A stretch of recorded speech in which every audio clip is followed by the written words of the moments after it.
¿Es justo el sufrimiento? Fijaros lo que dice Job. ¿Por qué viven los impíos y envejecen y aún crecen sus riquezas? Sus descendientes están delante de sus ojos. Ningún azote de Dios viene sobre ellos. Pasan sus días en prosperidad y en paz descienden al Seol pese a que dicen a Dios, apártate porque no queremos conocer tus caminos. Job capítulo 21, que os recomiendo que leáis de inmediato, completo todo el capítulo, porque de él y de otras partes de Job vamos a hablar hoy en esta clase sobre el sufrimiento, donde nos vamos a estar planteando si es justo el sufrimiento. Bueno, de esto más o menos hemos estado ya hablando en las otras clases, pero es una pregunta importante que nos planteamos y que nos lleva a pensar por qué Dios permite el sufrimiento. Incluso más allá nos surge la pregunta sobre la justicia y la bondad de Dios en medio del sufrimiento. Y realmente que este tipo de preguntas son muy trascendentales para cualquiera. Está demostrado que muchas de las personas que dejan de creer, dejan de asistir a la iglesia, dejan de tener una, digamos, relación con Dios, tiene que ver por no encontrar una respuesta a estas preguntas y realmente es complicado buscar un propósito en estas situaciones. No es nada fácil. Vamos a ver con Job, siguiendo sus reflexiones, a ver a dónde llega y ver qué sentido podemos dar a estas preguntas tan importantes para nuestra vida. Y la primera pregunta que nos hacemos es si Dios es un Dios arbitrario. Y nos planteamos si actúa a capricho, si hace lo que quiere sin obedecer ningún principio lógico. La verdad que la mentalidad que había sobre los antiguos dioses y mitos es que eran unos dioses caprichosos que hacían que unos ganasen guerras, otros las perdieran, unos vivieran, otros muriesen, vinieran enfermedades o se quitaran abundancia de lo que tenían otros de una manera caprichosa sin obedecer a ningún criterio. ¿El Dios de la Biblia es así? Nuestro Dios no se parece a esos dioses. Esos dioses juegan con el ser humano, pero Dios es un Dios cercano, es un Dios implicado en nuestras vidas y es un Dios preocupado por nuestra salvación. Quizá el prólogo de Job pueda despistarnos un poco, incluso al mismo Job le causa problema y hay momentos, en el capítulo 9 se puede ver que hay cierta acusación de arbitrariedad. Job no quiere decir nada de Dios, pero piensa que está siendo un poco, digamos, arbitrario o injusto con él y dice, Job 9, ¿por qué me ha quebrantado con tempestad? La tierra es entregada en manos de los impíos, y él cubre el rostro de sus jueces. Si no es él, ¿quién es? ¿Dónde está? Tenemos que decir que nuestro Dios no es un Dios arbitrario, pero su justicia no siempre la comprendemos, porque sobre todo su justicia no es la nuestra. Al igual que pasaba con Job, la idea de justicia que nosotros tenemos no se corresponde siempre con la idea que tiene Dios. Nuestro patrón de justicia no es exactamente el mismo que tiene Dios. La respuesta de Dios a Job hace hincapié en dos aspectos. Job no va a entender todo y Job no puede con todo. ¿Dónde estabas tú cuando cimenté la tierra?, le dice Dios a Job. Dímelo tú, que tanto sabes. ¿Sabes quién diseñó sus dimensiones y le aplicó la cinta de medir? ¿Dónde se asienta su basamiento? ¿O quién colocó su piedra angular mientras aclamaban los astros matutinos y lo vitoreaban los hijos de Dios? Eso lo vemos en Job 38. Y también dice, ¿conoces las leyes que rigen el cielo y haces que se cumplan en la tierra? El primer error en los planteamientos que tiene Job es que él no va a entender todo, él no tiene todo el conocimiento, ni sabe cómo funciona el mundo que Dios ha creado. En el segundo discurso de Dios hacia Job, en el capítulo 40, vemos que Job había cuestionado la manera en cómo Dios gobierna la tierra y cómo imparte justicia. Y Dios le responde, ¿acaso tú sabes más y eres más fuerte para hacerlo mejor? No entra en hacer una reflexión ni en autojustificarse ni decir las cosas de por qué Dios lo ha hecho así. Lo que hace es señalar que el mundo es un mundo complejo y que los conocimientos de Job, igual que pasa con los nuestros en toda situación y más en estas de sufrimiento, nuestros conocimientos son limitados. Nosotros tenemos una visión parcial de lo que es la realidad. Acusamos a Dios de arbitrariedad en la forma de hacer las cosas, pero nosotros no somos arbitrarios. No tratamos que los que consideramos son nuestros amigos, aquellos que nosotros decimos que son buenos, sean los que les vayan las cosas bien, y aquellos de los que nosotros pensamos bien, mostrándonos inclementes con aquellos que nosotros no nos caen tan bien, siendo totalmente duros hacia un comportamiento que pudiera ser reprobable tanto en lo que hemos llamado buenos amigos y malos amigos. ¿Somos nosotros menos arbitrarios en ese sentido? Realmente nosotros somos muy injustos. Nos quejamos de la manera en que Dios gobierna el mundo, pero no quiero ni imaginar cómo sería el mundo si fuésemos nosotros los que realmente gobernásemos y tuviésemos su poder. Dios bendice a los malos y castiga, Dios bendice a los buenos, y castiga a los malos. Al igual que pasa con los amigos de Job, muchas veces caemos en ese criterio, y los éxitos y sufrimientos que padecen los demás o que disfrutan los demás nos encantarían que se distribuyesen entre buenos y malos, y sobre todo según nuestro criterio. Pero ese tipo de pensamiento se llama mentalidad retributiva, de la cual ya hemos hablado también en alguna clase, pero entra en jaque con todo lo que vemos en el libro de Job, y realmente está muy arraigada en todo el mundo judío. Jesús también se encontró con este problema. ¿Recordáis Juan 9:11, cuando se encuentra con alguien que no ve y dicen: ¿quién pecó para que éste naciera ciego?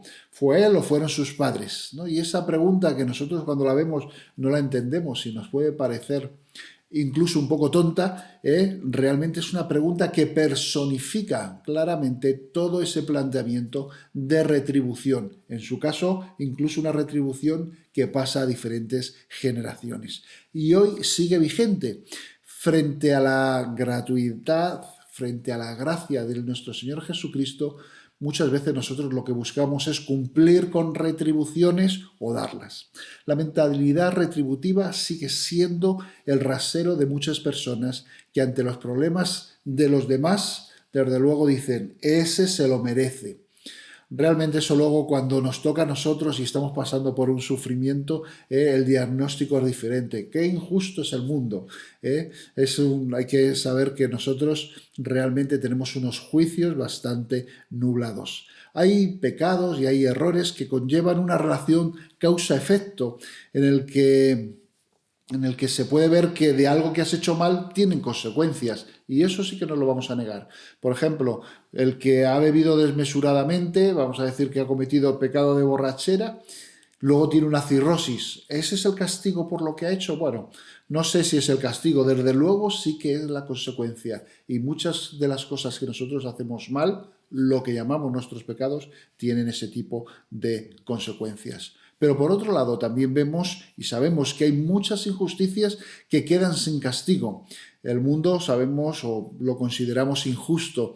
A veces hay errores de uno que lo pagan otros que hay a su alrededor, terceros. Y algunos injustos sabemos que terminan su vida llenos de honores. Job dice: ¿por qué siguen vivos los malvados y envejecen mientras aumenta su poder? Ven a sus hijos crecer seguros, sus casas prosperadas y tranquilas. El castigo de Dios no les alcanza. Esos son los problemas que nos atacan a nosotros en medio del sufrimiento personal y también en el ajeno, sobre todo si sufrimos nosotros, más que cuando vemos que lo sufre el prójimo, y en ese caso le acusamos siempre a Dios. ¿Cómo gobierna Dios el mundo? Es a donde llegamos con toda esta reflexión. ¿Acaso lo hace con justicia o hay otros condicionantes que intervengan en esta manera de dirigirlo? Job se plantea que o bien Dios no gobierna el mundo con justicia o Dios es injusto. No obstante, Job durante todo el tiempo trata de tener esperanza y de creer que Dios es justo, y esa es la única razón por la que podemos ver que se gestiona su vida y cómo progresa a lo largo de todo este tiempo. ¿Por qué permite Dios el sufrimiento de la gente buena? Esa es la pregunta crucial a la cual llegamos. Pero claro, Jesús ya dijo que bueno no hay ni siquiera uno. Claro, que si somos honestos, esa respuesta no es la que nos va a consolar cuando vemos que todo el mundo está sufriendo de alguna manera. No nos resuelve nuestra pregunta. La verdad es que a veces tratamos de poner a Dios en una encrucijada, ¿no? Y llevarle a un rincón con ciertas acusaciones. El dilema que estamos planteando es o bien Dios tiene un poder limitado, no puede con todo y por eso hay mal en el mundo, o si no, Dios no es un Dios bueno porque permite que haya gente que sufre. Ahí es donde estaba llevándole también Job. Y en este tipo de dualidad, digamos que Dios siempre sale perdiendo porque nosotros estamos cargando sobre él todo lo que pasa. Pero en esa circunstancia, Dios no responde a Job o no le responde como nosotros quisiéramos que lo hiciese. En ningún lugar hay una respuesta clara a esa pregunta. La única respuesta que recibe Job de Dios es que él es demasiado limitado para entender cómo funciona Dios. No hay respuestas concluyentes a este respecto. Pero nosotros, como estamos en una clase y queremos avanzar algo y tratar de ver un poquito qué es lo que sucede, pues vamos a ver, digamos, dos pistas de por dónde va este tema. Por un lado, el propósito de Dios ha sido roto en un momento dado. Los amigos de Job no están teniendo en cuenta que lo que el Señor había diseñado en esa creación es roto en Génesis 3. Y realmente hay el ejercicio de la libertad hace que se rompan a veces los propósitos de Dios. Cuando nosotros vamos conduciendo, si vamos a 130, 140 kilómetros por hora, o si vamos por encima de una velocidad limitada, tenemos el riesgo de tener un accidente o que nos caiga una multa. Y si tenemos un accidente puede haber consecuencias muy graves. ¿De quién es la culpa? Ese sufrimiento que vamos a causar, ¿se lo vamos a echar también la culpa a nuestro Dios? ¿Es Dios quien lo ha causado para enseñarnos algo? ¿O más bien es el uso de nuestra libertad de la cual Dios nos ha dotado? Los amigos de Job pasaron esto por alto en todas sus reflexiones.